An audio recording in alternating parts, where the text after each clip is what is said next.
Baik, bismillahirrahmanirrahim. Assalamualaikum warahmatullahi wabarakatuh.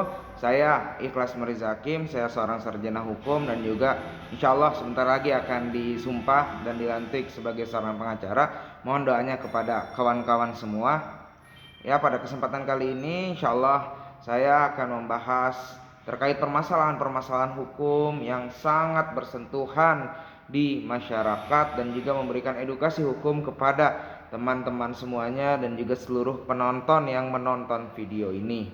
Teman-teman semuanya, sebelum saya mulai videonya, mohon maaf kalau saya pakai masker karena ini masih dalam masa pandemik dan juga saya ingin memberikan edukasi juga untuk selalu mematuhi protokol kesehatan yang sudah ditetapkan oleh pemerintah. Teman-teman semuanya, pada kesempatan kali ini saya akan membahas tentang harta gonogini. Apa itu harta gonogini? Bagaimana cara pembagiannya dan diatur dalam pasal berapa, undang-undang apa? Jadi harta gonogini ini diatur dalam pasal 35 teman-teman semuanya, dalam undang-undang perkawinan. Dalam pasal 35 undang-undang perkawinan tentang gonogini, harta itu dibagi 3. Yang pertama ada harta bawaan, yang kedua harta masing-masing, yang ketiga itu harta gonogini atau harta yang didapatkan setelah menikah, setelah seorang suami ataupun istri sah menjadi pasangan suami istri. Nah, kita bahas satu persatu teman-teman semuanya. Yang pertama, harta bawaan. Harta bawaan itu adalah harta yang dibawa ataupun harta yang didapatkan sebelum si laki-laki ataupun si perempuan tersebut menikah. Dan juga harta sendiri-sendiri, ya, harta sendiri-sendiri itu adalah harta yang sepenuhnya ialah hak yang diberikan kepada dirinya masing-masing. Dan harta gonogini adalah harta yang dicari dan didapatkan setelah si laki-laki dan perempuan tersebut menikah. Sehingga pembagiannya seperti apa? Nah, sini ada 2. Ada pembagian secara undang-undang, ada pembagian yang memang sudah disertai dengan kesepakatan. Jadi teman-teman semuanya, banyak yang sebelum menikah itu melakukan atau melaksanakan ataupun menandatangani perjanjian pranikah. Jadi perjanjian pranikah itu salah satunya itu ada pembahasan tentang mengatur harta gonogini, pembagian harta gonogini. Jadi seorang suami dan istri itu berhak atas harta yang sudah didapatkan setelah menikah, sehingga pembagiannya kalau menurut undang-undang di dalam perdata itu pembagiannya 50-50 teman-teman. Nah, beda lagi kalau memang ada perjanjian.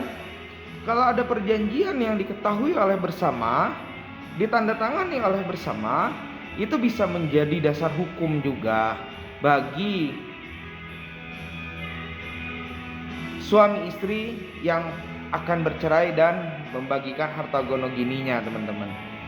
Nah, jadi jangan salah kaprah dan juga jangan salah paham. Dan juga masih banyak nih di luar sana yang masih menyebutkan bahwa ini harta dikasih dari orang tuanya sebelum dia menikah, itu disebut gonogini. Oh, nggak bisa teman-teman semuanya. Itu adalah bisa disebut itu harta bawaan ataupun harta yang diwariskan atau harta yang dihibahkan. Ya, tadi poin nomor 2 tadi, hartanya masing-masing.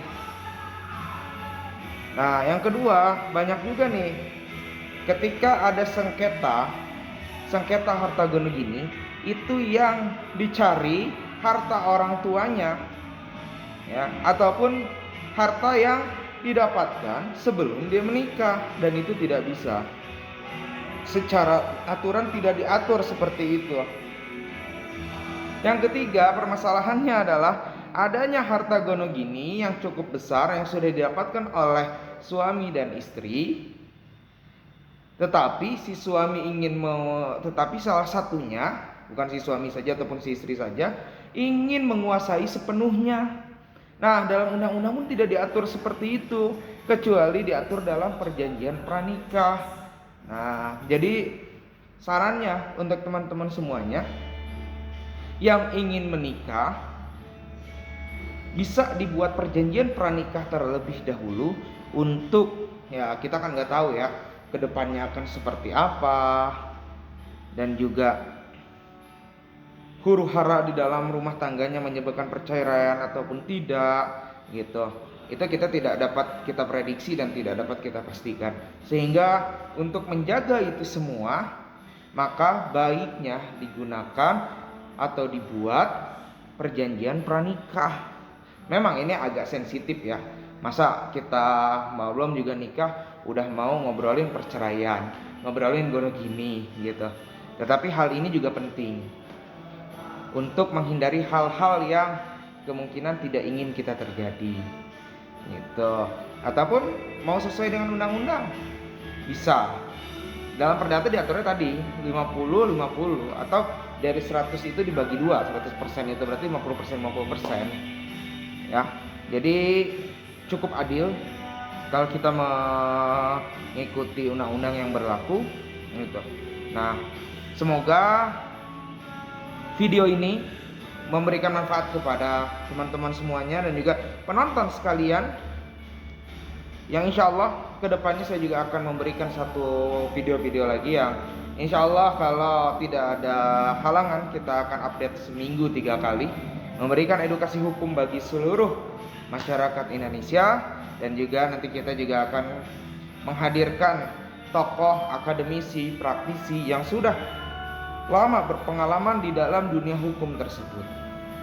Terima kasih kepada teman-teman semuanya. Assalamualaikum warahmatullahi wabarakatuh.